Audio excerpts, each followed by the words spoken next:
छत्तीसगढ़ विधानसभा चुनाव के लिए बीजेपी कांग्रेस तैयारियों में लगे हैं। राज्य में इस साल होने वाले चुनाव को लेकर आम आदमी पार्टी ने भी चुनाव लड़ने की घोषणा की है। आपने प्रदेश की सभी 90 सीटों पर उम्मीदवार उतारने की घोषणा की है। वहीं दूसरी तरफ सर्व आदिवासी समाज ने बीजेपी और कांग्रेस के लिए मुश्किलें बढ़ा दी है। सर्व आदि समाज ने भी चुनाव मैदान में उतरने की घोषणा की है। इस घोषणा के बाद 29 सीटों पर बीजेपी कांग्रेस का खेल बिगड़ सकता है। ये 29 सीटें आदिवासी बाहुल्य इलाके की हैं। सर्व आदिवासी समाज के नेता अरविंद नेताम ने बीजेपी कांग्रेस पर आरोप लगाया है। उनका कहना है कि दोनों पार्टियां सत्ता में रहीं, लेकिन आदिवासी समाज के विकास के लिए कोई काम नहीं। अब सर्व आदिवासी समाज विधानसभा चुनाव में अपने उम्मीदवार उतारेगा।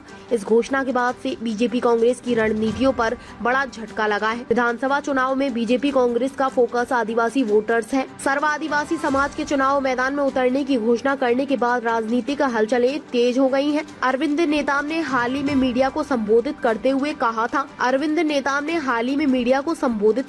कहा था कि छत्तीसगढ़ की सभी आरक्षित 29 सीटों पर सर्व आदि समाज के उम्मीदवार चुनाव मैदान में उतरेंगे। उन्होंने यह भी कहा था कि आरक्षित सीटों के अलावा सामान्य सीटों पर भी उम्मीदवार उतरेंगे। विधानसभा चुनाव में कांग्रेस का फोकस आदिवासी वोटर्स है।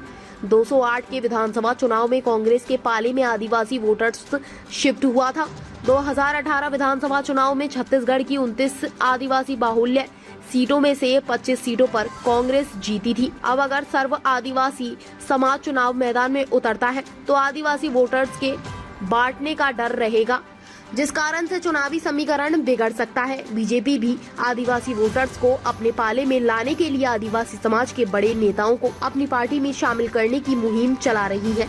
2022 में छत्तीसगढ़ की भानुप्रतापपुर विधानसभा सीट पर उपचुनाव हुआ था। कांग्रेस ने यहां से सावित्री मंडावी को चुनाव मैदान में उतारा था, जबकि बीजेपी ने ब्रह्मानंद नेताम को उम्मीदवार घोषित किया था। उपचुनाव में सर्व आदिवासी समाज ने अकबर राम कौर्राम ने सर्व आदि समाज के प्रत्याशी अकबर कौर्राम को 23,000 वोट मिले थे और वो तीसरे स्थान पर थे, जबकि बीजेपी के ब्रह्मानंद नेताम 21,000 वोटों से चुनाव हारे थे।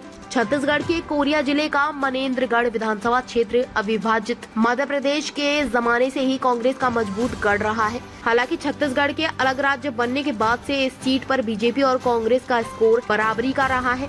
2003 से 2018 के बीच 4 बार चुनाव हुए हैं। दोनों पार्टियों ने इस दौरान 2-2 बार जीत दर्ज की है। मनेन्द्रगढ़ विधानसभा क्षेत्र में कुल 1,32,783 वोटर हैं। इनमें 68,106 पुरुष और 64,675 महिला वोटर हैं। इस क्षेत्र में दिव्यांग मतदाताओं की संख्या 983 है। 2 वोटर थर्ड जेंडर के भी हैं। अविभाजित मध्य प्रदेश के दौरे से लेकर अब तक मनेन्द्रगढ़ सीट पर 15 बार विधानसभा के चुनाव हुए। अविभाजित मध्य प्रदेश के दौरान इस विधानसभा सीट पर कुल 11 बार चुनाव हुए थे। इनमें 9 बार कांग्रेस ने जीत दर्ज की थी। एक बार बीजेपी और जेएनपी ने जीत दर्ज की थी। छत्तीसगढ़ बनने के बाद 4 बार चुनाव हुए। इनमें कांग्रेस और बीजेपी को 2-2 बार जीत मिली है। ताज़ा खबरों से जुड़े रहने के लिए हमारे चैनल को सब्सक्राइब करें और बेल आइकन को दबाना ना भूलें, ताकि हर खबर की नोटिफिकेशन आपको मिलती रहे।